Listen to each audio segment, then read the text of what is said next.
नमस्कार, मैं दिव्येश द्विवेदी। आप देख रहे हैं विशेष में आज हमारे साथ है इंजीनियरिंग की एंट्रेंस एग्जाम में देश भर में टॉप करने वाले जो नागपुर के हैं चंद्र मालू जी। आपका बहुत बहुत स्वागत है। हम आपसे बात करेंगे, अभी इन्होंने एंट्रेंस एग्जाम दी है, जो मेंस एग्जाम है उसमें इनका रैंक आया है पहले नंबर पर, और जो एडवांस है उसमें देश भर में 43वां रैंक आया है। तो हम आपसे बात करेंगे और जानने की कोशिश करेंगे किस तरीके की आपकी प्रिपरेशन रही है, और एक तरीके से ये आपने हासिल जो किया है मुकाम, इससे नागपुर का भी नाम रोशन हुआ है। आपके दिल में अब क्या चल रहा है, इंजीनियरिंग आपको करना है, किस तरीके की तैयारियां हैं, ये सारी बातें हम आपसे करेंगे। तो सबसे पहले चंद्र ये बताइए कि आईआईटी, अब आईआईटी में आप चले गए हैं बॉम्बे में कंप्यूटर साइंस से, क्या सोच के आपने इंजीनियरिंग के क्षेत्र को चुना? जब आपने 10th पास किया होंगे, स्कूल में जब पढ़ते होंगे, तो बचपन से ही सोच रहे थे कि आपको एक इंजीनियर ही बनना है? बचपन से तो जैसे बाकी बच्चे ख्वाब देखते हैं, पायलट बनना है, ये बनना है, कुछ कॉन्क्रीट था नहीं। फिर 9th-10th में आते आते भैया इंजीनियर है मेरा, तो एक फैसिनेशन जैसा डेवलप हो गया था इंजीनियरिंग करके, क्या क्या नए काम करते हो। जो भी हम आजू बाजू में देखते हैं सब इंजीनियर्स कर रहे थे, तो एक फैसिनेशन आ गया था इंजीनियरिंग का। तो क्या क्या देखा अपने आजू बाजू में? क्योंकि इंजीनियरिंग तो हर जगह है, मगर स्पेसिफिक कंप्यूटर इंजीनियरिंग, क्योंकि आप जिस घर में रहते होंगे उसके बगल के घर में काम चालू हो गए तो वहां तो सिविल इंजीनियर काम करते हैं, है ना। तो इंजीनियरिंग में जैसा कि आपने कहा कि क्या क्या नया करते हैं, उससे आपका अट्रैक्शन रहा। तो कंप्यूटर साइंस और कंप्यूटर में इंजीनियरिंग को आपने क्यों चुना? जैसे नई नई जो टेक्नोलॉजीज आ रही है, ये सब जो मेन काम करते हैं, वो वाली इंजीनियरिंग का मुझे फैसिनेशन हुआ था।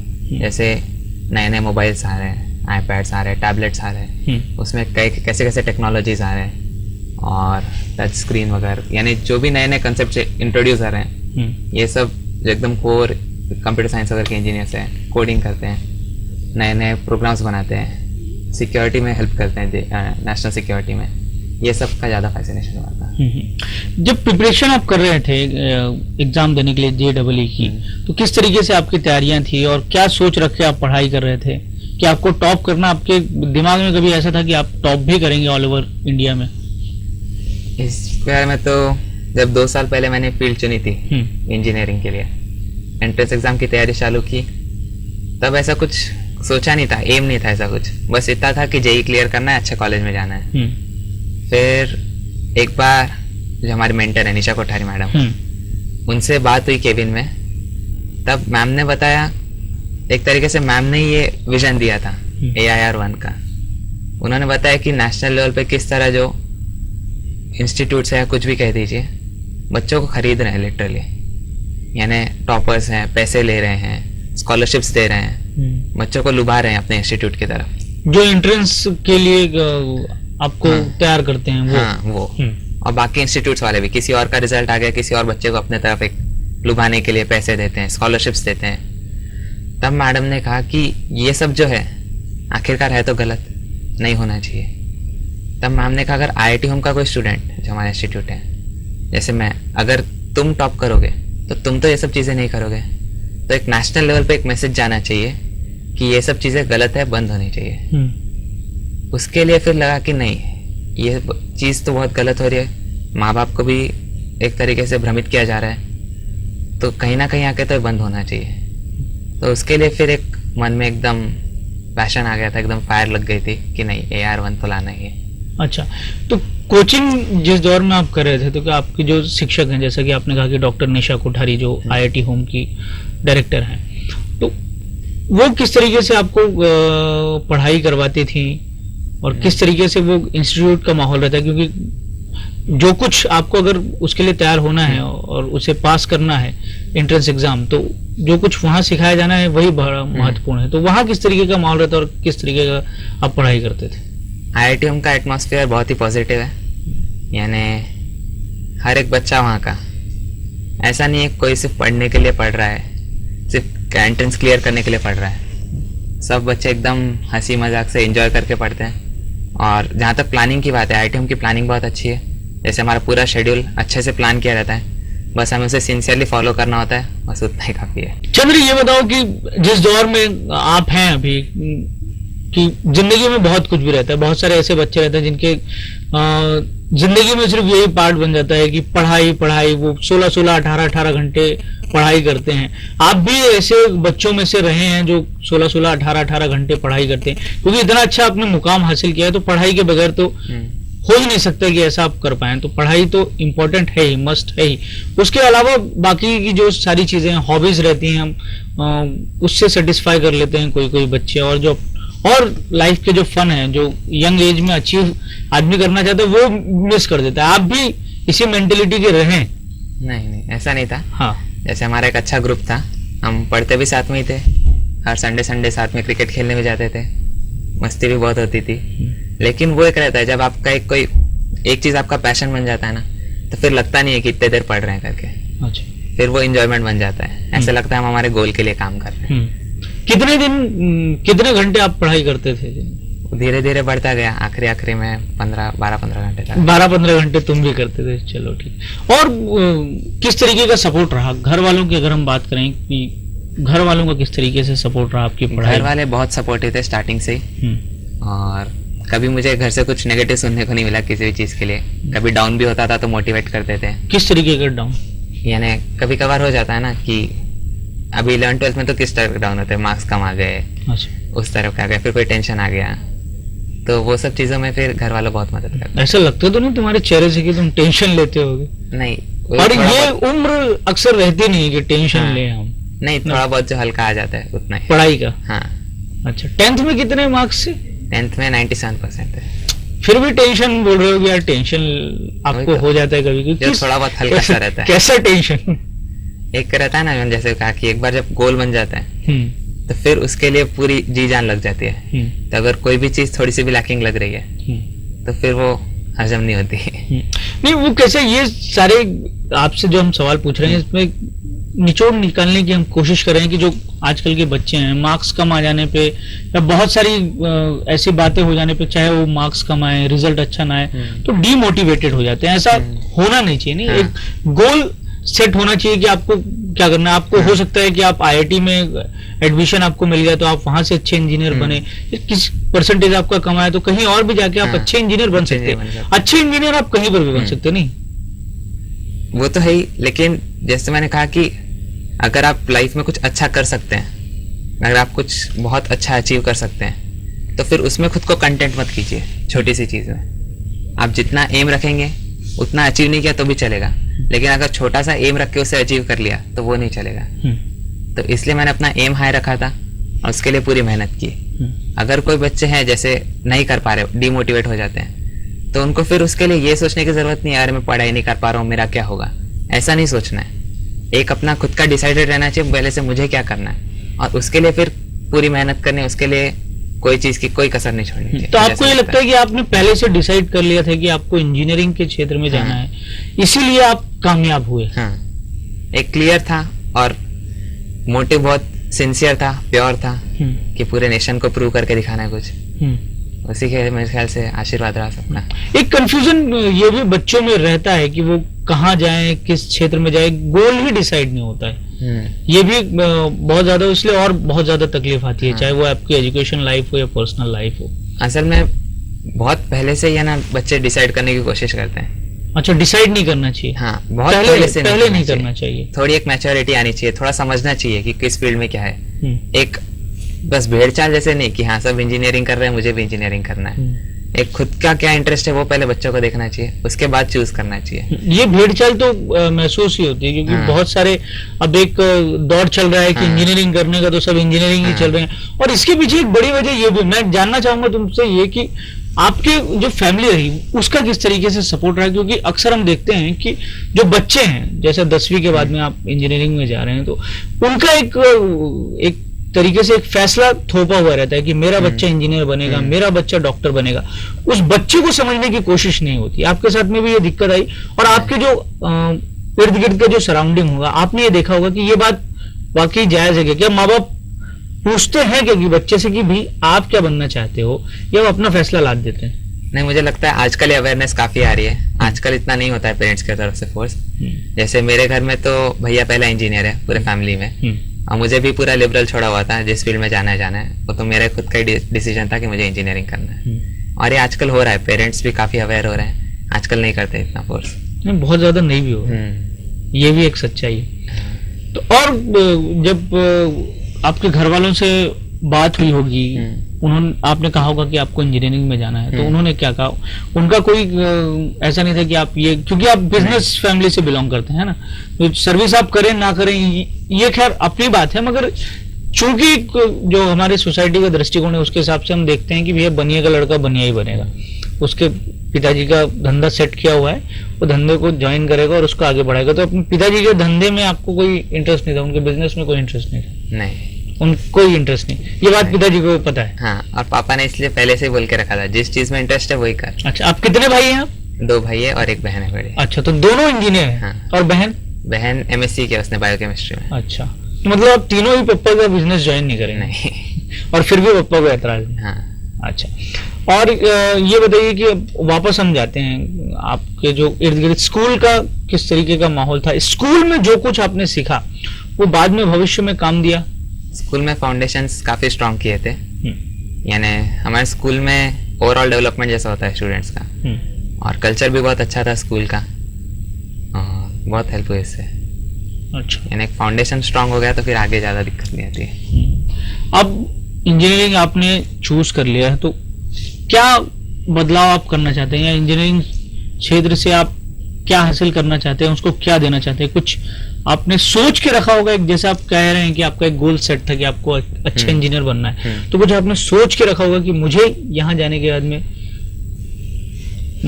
बहुत कुछ करना है, या कुछ खास बदलाव करना है, या कोई ऐसा इंस्ट्रूमेंट ही मैं तैयार करूंगा जिससे कोई और हमारी जो सोसाइटी है उसको मदद मिलेगी, आम आदमी को मदद मिलेगी, ऐसा कुछ सोच के रखा है? मेन मोटिव तो वही है कि देश के लिए कुछ करना है और एक सोसाइटी के लिए कुछ करना है। देश तक हम चले जाते हैं तो बहुत सी चीजें ऊपर के ऊपर रह जाती है, नीचे तक नहीं आ पाती वो। तो एक ग्राउंड लेवल से लेके ऊपर लेवल तक हर जगह के लिए ऐसा कुछ करना है जो हर सभी को बेनिफिट हो सके। जैसे अच्छा, क्या किस तरीके की, जैसा आपने कहा कि सोसाइटी के लिए भी करना, तो किस तरीके की सोशल रिस्पॉन्सिबिलिटी, एक इंजीनियर किस तरीके से सोशल रिस्पॉन्सिबिलिटी निभा सकता है, आपके नजरिए से जानना चाहेंगे। हो सकता है कि मेरे सवाल थोड़े भारी पड़ रहे हो आप पर, मगर फिर भी मैं जानना चाहूंगा कि एक आप जब इंजीनियर बनने वाले हैं तो आपके दिमाग में क्या चल रहा है? एक चीज मैंने सोची थी इस बारे में कि ऐसी कोई कंपनी खोलनी है, कंपनी क्या करेगी तो एग्जैक्टली अभी तक पता नहीं, सब अभी समझ में नहीं करना है, मतलब आगे कभी ना कभी बिजनेस कंपनी खोलनी है। चलिए, उस कंपनी का जैसे एकदम फाउंडेशन एकदम ट्रुथ एंड प्योर रहना चाहिए, एकदम ट्रुथफुल एंड प्योरिटी के साथ। ऐसे फाउंडेशंस रहने चाहिए कि जो पहले के आइडियल्स थे, आजकल लोगों को लगता है वो सब उन सब के साथ सक्सेस अचीव नहीं कर सकते हैं, जो सब उल्टे धंधे से ही होता है, सीधे धंधे से कोई काम होता नहीं है। तो ये चीज जो है ये गलत है, ये प्रूव करके बताना है, एक कोशिश तो भी करनी है, उस हिसाब से कुछ आगे करने का सोचा है। हम चंद्र से बात करेंगे कि ये जो नया फॉर्मेट आया है एंट्रेंस एग्जाम का, इसके बारे में आप शेयर करें जो बच्चे और देना चाहते हैं, ताकि उनको भी मदद हो, और उसको ध्यान में रखते हुए आपने किस तरीके की तैयारियां की वो भी आपसे जानने की कोशिश करेंगे। तो सबसे पहले ये जो नया फॉर्मेट आया है मेंस और एडवांस, इसके बारे में जरा बताइए कि ये बेसिकली है क्या, और किस तरीके का प्रिपरेशन कर सकते हैं इसमें? पहले कैसे होता था कि अगर आपको NITs में एडमिशन चाहिए तो उसके लिए AIEEE करके एग्जाम होती थी, और IITs में एडमिशन चाहिए तो IIT JEE करके एग्जाम होती थी। तो जिन भी बच्चों को IIT में एडमिशन पाने की इच्छा है वो सभी के सभी IIT JEE दे सकते थे, और जिनको NITs में एडमिशन चाहिए वो सब AIEEE देते थे। इस साल से गवर्नमेंट ने क्या किया, बहुत सारे एंट्रेंस एग्जाम होने की वजह से एक बच्चों को थोड़ी तकलीफ होती है, ये एंट्रेंस भी देना है, फिर स्टेट की एंट्रेंस भी देनी है SEEE करके। तो एक बच्चों का थोड़ा प्रेशर कम करने के लिए गवर्नमेंट ने एक नया प्लान इंट्रोड्यूस किया कि सारे एग्जाम्स कैंसिल करके कॉमन एंट्रेंस एग्जाम होंगी JEE मेंस। जिस भी बच्चे को इंजीनियरिंग में कहीं पर भी एडमिशन लेना है वो ये एग्जाम देगा JEE मेंस की, ठीक है। अब जिन बच्चों को IITs में एडमिशन चाहिए उन बच्चों के लिए गवर्नमेंट ने, जैसे इस साल JEE मेंस 1,15 14 लाख स्टूडेंट्स ने अपेयर की थी, उसमें से गवर्नमेंट ने 1,50,000 को सिलेक्ट किया, और वो 1,50,000 are promoted to appear for JEE advance. यानी उनको IIT में एडमिशन के लिए JEE एडवांस जो देनी है वो सिर्फ टॉप 1,50,000 ही दे सकते हैं। 1,50,000 ने जब JEE एडवांस अपीयर किया तो उसमें से अब टॉप 16,000 को उन्होंने सिलेक्ट किया काउंसलिंग के लिए। अच्छा। और IITs में सीट है अराउंड 10,000। अब जो बचे हुए 1,50,000 में से 10,000 तो चले गए IIT में एडमिशन लेने के लिए। जो बचे हुए अराउंड 1,40,000 है वो जाएंगे NITs में एडमिशन लेने के लिए। अच्छा। और जितने भी स्टेट कॉलेजेस हैं, जैसे महाराष्ट्र गवर्नमेंट ने तो इस साल से एक्सेप्ट नहीं किया है JEE mains, they are accepting it from next year. इस साल SEEE हुई थी, अगले साल से SEEE नहीं होगी, वो भी जेई मेंस के स्कोर से ही एडमिशन देंगे। तो और एक और क्राइटेरिया इसमें इन्वॉल्व किया है कि जेई जब NITs में एडमिशन के लिए जाओगे आप, तो आपके सिर्फ जेई मेंस के मार्क्स नहीं देखेंगे, साथ में 12th बोर्ड के मार्क्स देखेंगे। अच्छा। क्योंकि बच्चे क्या करते हैं, कॉम्पिटिटिव एग्जाम से बहुत फोकस करते हैं और स्टेट बोर्ड अच्छे से नहीं करते उतना, या फिर CBSE बोर्ड जो भी है। तो उसके लिए गवर्नमेंट ने एक नया पैटर्न इंट्रोड्यूस किया है कि जो जेई मेंस की मेरिट लिस्ट बनेगी उसमें 60% वेटेज रहेगा जेई मेंस का जो पेपर हुआ। अच्छा। और 40% वेटेज रहेगा स्टेट बोर्ड के मार्क्स को। अच्छा। तो ये पैटर्न मेरे ख्याल से एक बहुत अच्छा इंट्रोड्यूस किया गवर्नमेंट ने कि दोनों का बैलेंस रहना चाहिए। स्टेट बोर्ड जो है सब्जेक्टिव पेपर्स जो होते हैं, और जेई मेंस का जो ऑब्जेक्टिव पेपर है, उन दोनों का एक बैलेंस करने के लिए एक अच्छा मेथड लिया गवर्नमेंट ने। बस इसको प्रॉपरली इम्प्लीमेंट करना चाहिए, और इसमें अगर कुछ चेंजेस गवर्नमेंट को लगता है तो वो करते रहना चाहिए। तो बहुत अच्छा मेथड हो सकता है। इस साल थोड़ा लेट इंट्रोड्यूस किया गवर्नमेंट ने, तो बच्चों पे थोड़ा सा प्रेशर आ गया था, क्योंकि उन्होंने एग्जैक्ट पूरे फॉर्मेट के साथ काफी लेट आए थे, तो हमारे एग्जाम को ज्यादा महीने बचे नहीं थे। तो एक एडजस्ट करने के लिए काफी बच्चों को थोड़ा टाइम लगा, तो एक थोड़ा सा बर्डन जैसा हो गया था। तो ये जो 40 मार्क्स हैं, इसको जो कैलकुलेट किया जाएगा, इसको किस रूप में देखा जाएगा? 60 मार्क्स आपके एंट्रेंस एग्जाम के और 40 इसके, उसको किस तरीके से कैलकुलेट किया जाएगा उसके लिए? और किस तरीके से देखा जाएगा उसको? प्रोसीजर थोड़ा कॉम्प्लिकेटेड है उसका। पहले उन्होंने ऐसा सोचा था कि जेई मेंस के marks into 0.6 plus state board के मार्क्स इंटू 0.4, लेकिन आजकल ये हो रहा है कि CBSE वाले स्टूडेंट्स को बहुत ज्यादा मार्क्स मिलते हैं, हाँ, और स्टेट बोर्ड वालों को उतने मार्क्स नहीं मिलते हैं। अच्छा। तो ये ग्रेड पैटर्न की वजह से भी चेकिंग थोड़ी लीनियंट है CBSE की, ऐसा कह सकते हैं। ऐसा? हाँ। सब तो कहते हैं कि CBSE में चेकिंग बड़ी नहीं, जो गवर्नमेंट ने एक टॉप 20 परसेंटाइल का निकाला था, हाँ, कि जिन बच्चों को एडवांस के लिए अपीयर करना है, जेई एडवांस, वो अपने स्टेट में टॉप 20% स्टूडेंट्स में रहने चाहिए। तो उसके लिए जो कट ऑफ गया था वो CBSE में अराउंड 78% गया था और स्टेट बोर्ड में 63% गया था। अच्छा। तो CBSE में स्टूडेंट्स को मार्क्स ज्यादा मिलते हैं, ऐसा एक जनरल है ट्रेंड। तो इसको नॉर्मलाइज करने के लिए फिर गवर्नमेंट ने जो इंटू 0.4 मार्क्स को करने वाले थे, उसके जगह परसेंटाइल को करेंगे। अच्छा। यानी तुम्हारा कितना रैंक है उस हिसाब से जेई मेंस के मार्क्स करके अच्छा नॉर्मलाइज किया उन्होंने। अच्छा। और ये जो फॉर्मेट अब आया है जो एंट्रेंस एग्जाम का, ये और जो पहले था, दोनों में कुछ आपको लगता है कि पिछले वाले को भी आपने अगर देखा होगा, उसके बारे में जाना होगा, सुना होगा, तो स्टूडेंट्स के लिहाज से ये वाला ज्यादा अच्छा है या पुराना वाला ज्यादा अच्छा है? दोनों के कुछ प्लस है कुछ माइनस है। जैसे इसमें स्टेट बोर्ड पे अच्छा फोकस हो रहा है, जो कि रहना चाहिए। हाँ, जो आपका जो ओरिजिनल मार्क्स है, जिसके बाद आप आगे बढ़ने की सोच रहे हैं, तो उसके भी मार्क्स की काउंटिंग होनी चाहिए। स्टेट बोर्ड के मार्क्स होने चाहिए अकाउंट में। लेकिन एक कहीं से देखा जाए तो एक चीज क्या गलत हो सकती है पैटर्न में, जैसे अब पहले कोचिंग इंस्टीट्यूट्स हैं, तो IIT JEE के अलग, IIEEE के अलग होते थे, 12th बोर्ड के अलग होते थे। जो 12th के ट्यूशंस लेते हैं जनरली, वो कॉम्पिटिटिव एग्जाम्स के नहीं लेते। हाँ, एक जनरल ऐसा रहता है। लेकिन अब ये पैटर्न आने की वजह से क्या हो जाएगा, कोई एक इंसान अगर 12th की कोचिंग ले रहा है, वो क्या बोलेगा, जो स्टूडेंट्स उसके पास आएंगे, मैं आपके JEE की भी तैयारी करवा देता हूँ, आप मेरे पास उसकी भी ट्यूशन लगवा लीजिए। असली में लेकिन वो JEE की कोचिंग करवा नहीं सकता है। असली में they are capable of 12th state board coaching.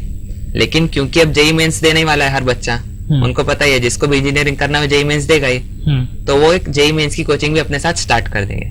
लेकिन उतनी प्रॉपर वहां पे गाइडेंस मिलेगी नहीं बच्चों को, तो एक ये गड़बड़ हो सकती है।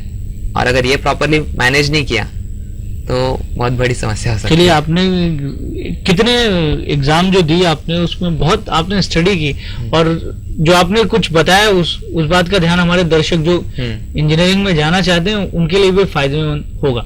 कोचिंग की अगर हम बात करें तो आपने किस तरीके की कोचिंग ली और किस तरीके की कोचिंग की जरूरत है आपको एंट्रेंस एग्जाम अटेम्प्ट करने के लिए? आप कोचिंग के समय किन बातों का ध्यान में रखते थे, या आपकी जो फैकल्टी थी, जो कोचिंग फैकल्टी थी, वो किस तरीके किन बातों का ध्यान रखती थी, और किन किन सब्जेक्ट्स पे ज्यादा फोकस किया जाता है, किन किन पॉइंट्स पे ज्यादा फोकस किया जाता था? मेरा कोचिंग इंस्टीट्यूट IIT होम था नागपुर में। तो IIT होम में ऐसा है कि सिर्फ सब्जेक्ट पे ध्यान नहीं देते, फिजिक्स केमिस्ट्री मैथ्स पे ध्यान नहीं देते, उसके अलावा भी बाकी चीजों पे ध्यान दिया जाता है। मतलब फिजिक्स केमिस्ट्री मैथ्स के अलावा साथ जैसे अगर किसी को भी पूछा जाए कि तुमको कॉम्पिटिटिव एग्जाम्स के लिए क्या चाहिए, तो बच्चा बोलेगा फिजिक्स केमिस्ट्री मैथ्स। लेकिन असली में ऐसा नहीं है। आपको और भी बहुत सारी चीजें चाहिए। एक पर्सनालिटी होनी चाहिए, एक पेपर अटेम्प्ट करने के लिए मैच्योरिटी होनी चाहिए, और एक IIT होम में साथ साथ हमारे जो मैडम है निशा कोठारी मैडम, वो सिर्फ सब्जेक्ट देने में विश्वास नहीं रखते हैं, वो उसके साथ साथ अच्छा इंसान बनाना चाहते हैं। मॉरल वैल्यूज दिए जाते हैं यहाँ पे, सिखाया जाता है कि बचपन से सब बोलते हैं कि सच बोलना चाहिए, लेकिन कोई मानता नहीं है। सबको लगता है कि सच बोलने से काम नहीं चलेगा। तो यहाँ पे वो प्रूव करके दिखाया जाता है कि सिर्फ सच बोलने से कैसे तुम्हारा काम चल सकता है। अच्छा, यानी पूरे इंस्टीट्यूट का जो फाउंडेशन है वही एकदम ट्रुथफुल, प्योर है, और मॉरल वैल्यूज एकदम इनकलकेट किए जाते हैं। तो एक बहुत ही पॉजिटिव हो रहा है, उसमें डेवलपमेंट काफी अच्छा होता है। ये जो आपने बात कही फिजिक्स, केमिस्ट्री, मैथ, बहुत सारे जो बच्चे हैं उनका फोकस ये रहता है कि फिजिक्स, केमिस्ट्री, मैथ उसको जितना आप सॉल्व कर लो उतना अच्छा, और जितने क्वेश्चंस आप निकाल सको उतना सॉल्व करो। तो बाकी की जो आपने बात कही है, पर्सनालिटी और पेपर अटेम्प्ट करने का जो स्टाइल और ये सारी चीजें आनी चाहिए, इसकी जरूरत लगती है कि आपको स्मार्टनेस जरूरी होता है कि आप सॉल्व कर रहे हैं किस अंदाज में कर रहे हैं, क्योंकि हो सकता है कि 100 बच्चे अगर एक क्लासरूम में एंट्रेंस एग्जाम दे रहे हो तो 100 के पेपर सॉल्व करने के तरीके अलग अलग हो सकते हैं, भले आंसर एक हो, तो उसका भी एक अलग अप्रोच रहता होगा और वो भी इम्पैक्ट डालता होगा। तो कॉम्पिटिटिव एग्जाम में जनरली क्या होता है, बच्चे बहुत ज्यादा शॉर्टकट्स, टिप्स, ट्रिक्स, अच्छा, ये सब ढूंढने की कोशिश करते हैं। आपको 1 मिनट है एक क्वेश्चन के लिए, 4 ऑप्शन है, आपको जल्दी से देखना है कौन सा ऑप्शन सही बैठ रहा है। तो एक बच्चों का एटीट्यूड चेंज हो जाता है, सब्जेक्ट की तरफ उतना ध्यान नहीं रहता, कंसेप्ट पे उतना ध्यान नहीं रहता। तो मुझे लगता है ये नहीं होना चाहिए। अगर आपका सब्जेक्ट स्ट्रांग है, कंसेप्ट स्ट्रांग है, तो क्वेश्चन किसी भी फॉर्मेट में आ चाहे ऑब्जेक्टिव आ चाहे सब्जेक्टिव, आप उसे आंसर कर ही पाएंगे। तो ये एक चीज जो होती है, बहुत ज्यादा कंसेप्ट के लिए ट्रिक्स दे रहे हैं, शॉर्टकट्स दे रहे हैं, ये नहीं होना चाहिए। तो बच्चे भी जब पढ़ाई करते हैं तब उनको भी एक ध्यान रखना चाहिए कि उनका पूरा फोकस सिर्फ कंसेप्ट्स पे रहना चाहिए। पेपर कैसे सॉल्व होगा, क्वेश्चंस कैसे जल्दी बनेंगे, ये सब चीजें बाद में, पहले सब्जेक्ट तो समझ लें अच्छे से, तो उस पर ध्यान रहना चाहिए। तो सब्जेक्ट समझने में गलतियां हो जाती हैं, गलतियां। तो आपने जो फैकल्टी ने किया होगा, आपके जो टीचर्स ने, जैसे कोठारी मैडम है और बाकी सारी जो मैडम सर होंगे आपके, उन्होंने मदद की, आपने भी कुछ अपने तरीके से कोशिश की होगी कुछ बेहतर करने की, या जब आप पढ़ाई कर रहे होंगे उसके दौर में कि आप बेहतर करें, इसके लिए कुछ खास बातों का आपने भी ध्यान रखा जैसे एक जनरल ट्रेंड रहता है, टीचर जो कहे आप उसी पर के हिसाब से काम करें, तो ये तो ऐसा तो नहीं होना चाहिए, आपका भी कुछ एक सोच होनी चाहिए। तो एक जनरल ट्रेंड ऐसा रहता है, कॉम्पिटिटिव एग्जाम्स के लिए बच्चे बहुत सारे बुक्स लेके आ जाते हैं और बैठ के सॉल्व करते रहते हैं, जितनी ज्यादा प्रैक्टिस, रट्टा मारते हैं, नहीं, जितनी ज्यादा प्रैक्टिस, एक तरीके से मेथड्स रट्टा मार सकते हैं, ऐसा कह सकते हैं। जितनी ज्यादा प्रैक्टिस करेंगे, जितने नए नए क्वेश्चंस करेंगे, उतना ज्यादा समझ में आएगा। लेकिन एक्चुअल में ऐसा नहीं है ना। जैसे आप फिजिक्स पढ़ते हैं तो उसमें basic law F = ma, Newton का सेकंड लॉ, बस वो उतने लॉ से फिर पूरा फिजिक्स आता है ना। उसके आगे के ट्रिक्स, कैसे डिराइव्ड रिलेशंस है, ये सब की कोई जरूरत नहीं है। न्यूटन ने जब फिजिक्स बनाया था तो उसने उतना पढ़ा था क्या, इतने प्रॉब्लम सॉल्व किए थे क्या उसने? नहीं, वो तो सिर्फ एक झाड़ के नीचे बैठा था, इंट्यूटिवली उससे लगा और उसने तीनों लॉ बना दिए, शेप को गिरता हुआ देख के। तो वो इंट्यूटिवली आना चाहिए, सब कुछ ऐसे बाहर से नहीं आना चाहिए, कुछ तो खुद के अंदर से आना चाहिए। जैसे हमारे मैडम बोलते हैं, एक बहुत फेवरेट स्टेटमेंट है मैम का, कि नेट पे सर्फ मत करो, खुद के अंदर सर्फ करो। कितना नॉलेज है खुद के अंदर, बाहर से जो मिलेगा वो लिमिटेड है, अपने अंदर तो जाओ, खुद को तो पहचानो। तो ये मेरे ख्याल से होना चाहिए, और खुद से बहुत सारी चीजें आप निकाल सकते हैं, खुद से डेवलप करना चाहिए सब्जेक्ट। एक बुक में तो आपको मिलेगा ही, बुक में आपको बस एक आपका थॉट प्रोसेस स्टार्ट हो जाना चाहिए, फिर सब्जेक्ट आपको खुद से डेवलप करना चाहिए, और फिर उसमें जो मजा आता है पढ़ने में वो अलग ही है। अच्छा, तो यही सारी चीजें आप अपनाते हैं, करता है। अच्छा, ये बताइए कि अब आप एक तरीके से आपकी सफलता ही है, मतलब एंट्रेंस एग्जाम में पहला नंबर देश भर में लाना, और एडवांस में पहला नंबर स्टेट में, और नेशनल लेवल पे 43, ये भी एक बड़ी कामयाबी है। इसके कामयाबी के बाद जब ये आपने माता पिता या अपने दोस्तों से शेयर की होगी, तो पहला किस तरीके का उनका देखने को मिला आपको, कि उनके चेहरे की खुशी किस तरीके से थी? खुशी तो समा नहीं रही थी किसी की भी। अच्छा, और फूले नहीं समा रहे थे खुशी? सबसे पहले तो विश्वास भी नहीं हुआ, उम्मीद किसी को नहीं थी। मेरे ख्याल से मैं अभी आपका स्टेटमेंट पढ़ रहा था तो उसमें आपने कहा भी है एक जगह कि मुझे ये उम्मीद नहीं थी कि मैं टॉप करूंगा। एम किया था कि लाना है करके, लेकिन अच्छा मार्क्स लाना है। हाँ, AR1 का भी एम किया था, लेकिन आ सकता है ये इतना विश्वास नहीं हुआ था। लेकिन मेहनत की और जैसे मैंने कहा, इरादा नेक था तो मिला। तो चंद्रमालू जी, आप हमारे स्टूडियो में आए, आपने इतनी सारी जो बातें की हमसे, चाहे वो नया फॉर्मेट हो, एंट्रेंस एग्जाम देने का आपका जो एक्सपीरियंस रहा हो कोचिंग के दौरान, पढ़ाई के दौरान, और घर का जो माहौल है, उससे बहुत कुछ हमारे जो बच्चे देख रहे होंगे, जो इंजीनियर बनने का ख्वाब एक पाल रहे होंगे, तो आपका ऐसा कहना है कि सिर्फ पढ़ाई करके आप हासिल कुछ मत करिए, आप सॉल्व करना सीख जाएंगे, मगर आपके अंदर की दुनिया और अपने अंदर क्वेश्चंस को ढूंढने की एक काबिलियत होनी चाहिए, जो आपकी टीचर आपको बताती रही हैं, डॉक्टर निशा कोठारी। उन्होंने भी आप पे काफी मेहनत की है, उनकी मेहनत का ही नतीजा है कि आपने कामयाबी हासिल की है। ये कामयाबी आपकी नहीं, आपके घर वालों की भी है, और आपके शिक्षकों की भी है, और हमारे नागपुर की भी है। आपने जो मुकाम हासिल किया है, इसके लिए आपको बहुत बहुत शुभकामनाएं। आप बहुत अच्छे इंजीनियर बनिए, और जैसा कि आपने कहा कि आप देश के लिए और समाज के लिए कुछ करना चाहते हैं, वो भी आप पूरा कीजिए।